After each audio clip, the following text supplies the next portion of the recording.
5월 7일 오늘 만나 성경 말씀은 창세기 37장 4절에서 6절입니다. 형들은 아버지가 그를 자기들보다 더 사랑하는 것을 보고서 요셉을 미워하며 그에게 말 한마디도 다정스럽게 하는 법이 없었다. 한 번은 요셉이 꿈을 꾸고서 그것을 형들에게 말한 일이 있는데 그 일이 있은 뒤로부터 형들은 그를 더욱더 미워하였다. 요셉이 형들에게 말하였다. 내가 꿈 이야기를 한번 들어보셔요. 아멘. 오늘 만나로 만나주시는 하나님을 기대합니다. 오늘부터 창세기는 야곱의 아들들의 이야기로 전환됩니다. 야곱은 12남 1녀의 자녀를 두었는데 그중 11번째 아들인 요셉을 중심으로 창세기의 종반부 서사가 전개됩니다. 요셉과 그 형제들 사이의 원한과 갈등 그리고 폭력을 제대로 이해하려면 우리는 야곱 일족이 단순한 유목부족이 아니라 움직이는 도시국가였다는 점을 늘 염두에 두어야 합니다. 오늘날을 기준으로 빗대면 가족 경영을 하는 대기업 재벌이라고 보면 적절하겠지요. 12개의 주요한 계열사가 존재하고 이를 경영하는 12명의 형제들 사이에는 야곱의 뒤를 이어 이 모든 것을 이어받을 후계자 경쟁 구도가 작동했습니다. 원래대로라면 르우벤이 가장 노른자의 몫을 미리 선점하고 야곱 사후에는 자연스럽게 맞이의 권한으로 후계자가 되는 것이 당연합니다. 하지만 야곱의 부족과 가문은 모두 알고 있습니다. 야곱은 맞이였기에 이런 거대 부족을 일군 것이 아니었습니다. 야곱의 생애 자체가 12명 모두에게 기회가 열려 있다는 점, 그리고 할 수만 있다면 수단과 방법을 가리지 않고 이를 쟁취할 수 있다는 점을 강하게 증명하는 살아있는 표상이었습니다. 창세기 37장은 12명 중 11번째 아들 요셉이 성인식을 치르고 본격적인 후계자 경쟁에 유력한 플레이어로 부상하는 대목에서 시작합니다. 아직 성인 대우를 받지 못한 막내 베냐민을 제외하고 연령이나 경험, 구도를 기준으로 볼 때 형제들 중 가장 불리한 플레이어야 하는 요셉이었으나 우리가 잘 아는 것처럼 등장과 동시에 그는 11위가 아닌 1위로 수직 이동합니다. 이를 보여주는 상징이 바로 그 유명한 요셉의 옷입니다. 채색옷, 색동옷, 화려한 옷 등으로 번역된 히브리어 케토네 파심은 여러 언어를 거치며 그 원어적 의미와 많이 멀어진 대표적인 사례입니다. 케토네 파심을 헬라어 구약 성경이 포이킬로스, 즉 화려한 옷으로 번역하고 이를 라틴어와 영어 성서가 다양한 색상의 옷이라는 의미로 거듭 번역하면서 우리말로도 옷의 화려함과 색상이 강조되는 형태로 옮겨졌습니다. 그러나 케토네 파심은 사실 그 소재나 색상이 강조되는 표현이 아닙니다. 특별한 옷이었으니 소재도 남다르게 사용되었을 것이라는 추측. 케토네 파심이 왕실의 공주 의복에 사용된 표현이라는 사례에서 여러 의혹들이 파생되어 오늘날 화려한 소재와 색상의 옷으로 굳어진 것으로 보입니다. 의복 케토넷과 길이가 길다 파심의 합성어인 이 단어의 본원적 의미는 상당히 길게 특수 제작된 옷에 더 가깝습니다. 아버지 야곱은 요셉이 후계자 구도에 들어오자마자 길이가 길게 제작된 옷을 맞춰줍니다. 길이가 길다는 건 유목이라는 특수한 업계에 종사한 이들에게 남다른 의미가 됩니다. 유목은 기본적으로 잦은 이동이 전제된 생활과 생업의 연속입니다. 편의성과 기동성을 생각하면 튜닉의 길이는 적당한 수준을 유지하는 것이 알맞습니다.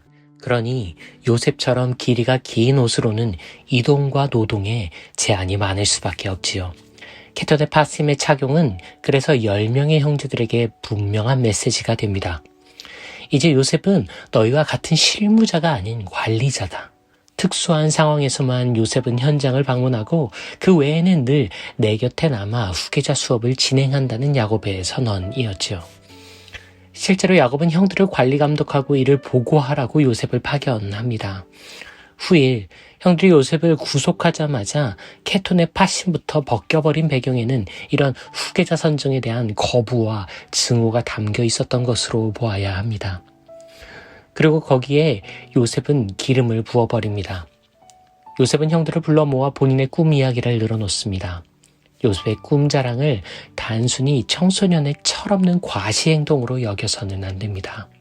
거듭 강조하지만 이들은 도시국가급의 영향력을 갖춘 대부족이었으며 그 부족의 차기 족장 자리를 두고 야곱의 아들들은 후계 구도 안에서 격한 경쟁을 벌이던 와중이었습니다. 요셉은 이제 케톤의 파심을 입은 명실상부한 후계자입니다. 형들의 남아있는 유일한 희망은 아버지의 확신에도 불구하고 하나님이 그들 중 누군가를 다시 선택해 주길 바라는 길밖에 없습니다.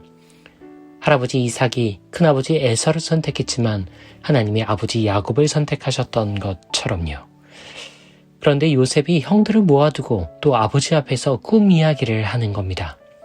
고대인들에게 꿈은 신들이 당신의 초월적 의지를 인간에게 전하는 통로로 이해되곤 했습니다. 요셉의 꿈은 그 내용과 구성이 너무 단순하고 명확하여 아주 분명한 메시지로 이해될 수밖에 없었습니다. 이 녀석아, 내가 기어이 우리들의 임금 노릇까지 하겠다는 소리냐? 우리가 너에게 충성 맹세라도 해야 한단 말이냐? 형들에게 요셉의 꿈은 아버지의 선택을 넘어 하늘의 재가까지 듣겠다는 오만방자한 천명처럼 들렸을 겁니다. 심지어 요셉을 감싸고 돌던 야곱마저도 꿈에 대한 요셉의 언행을 꾸짖을 정도였지요. 우리는 보통 요셉의 고초의 배경을 아버지의 편애와 형들의 투기에 희생된 순진무구한 청소년의 일방적인 피해라고 여기기 쉽습니다. 그러나 창세기가 증언하는 요셉은 훨씬 입체적인 인물입니다. 그는 케톤의 파심을 잊기 전에 형들과 아버지 사이를 이간질하였고 후계자로 등극한 뒤에는 형들의 기대와 입지를 꿈이라는 도구로 짓밟으려 했습니다. 물론 형들의 행동은 분명 용인되지 않는 폭력과 인신매매인 것이 분명하지만 요셉의 언행 역시 지극히 자기중심적인 나르시시스트의 그것인 것도 부인할 수만은 없습니다. 이를 간과하면 우리는 요셉의 이야기를 성공신화의 대표적 사례로 오독하게 될 여지가 생깁니다. 창세기가 말하려는 바는 흠없는 요셉이 고난 끝에 위대한 인물이 되었다는 점이 있지 않습니다. 자신의 꿈에만 갇혀 살던 지극히 자기중심적인 삶이 낯선 곳, 낯선 이들과 함께 살면서 타인의 꿈을 경청하는 하나님 나라의 삶으로 변한 극적인 궤적이야말로 요셉과 형제들 서사의 핵심일지 모릅니다. 요셉의 이 변화는 형들을 바꿨고 가정을 바꿨고 민족과 대륙을 바꾸는 기폭제로 작용합니다. 완전 무결한 신앙인은 존재하지 않습니다. 하나님은 그렇게 우리를 짓지 않으셨지요. 그러니 지금의 한계와 과오를 언젠가 그 나라의 작은 마중물로 사용하시어 새로운 변화들을 일구어 가실 것에 우리의 소망과 기대가 있습니다. 그러니 오늘 우리의 실패와 실수를 마주합시다. 오늘 우리의 비대한 에고와 포장된 신앙을 대면합시다. 하나님은 바로 그곳에서 당신의 나라를 시작하시니까요. 하나님은 우리의 변화를 통해 온 세상을 바꾸어 가시니까요. 자기밖에 모르는 이들을 기어이 바꾸시어 서로를 품어가는 거대한 구원을 이루실 그 시작에 사용될 우리 모두의 하찮은 오늘을 기대와 기쁨으로 응원합니다. 기도하지요. 주님, 우리 모두 케톤의 파심을 입고 있습니다. 과대 포장되고 자가증식된 어떤 자아에 휩싸여 나의 작은 꿈에 함몰되어 살아갈 때가 얼마나 많은지요. 그래서 더욱 당신이 필요합니다.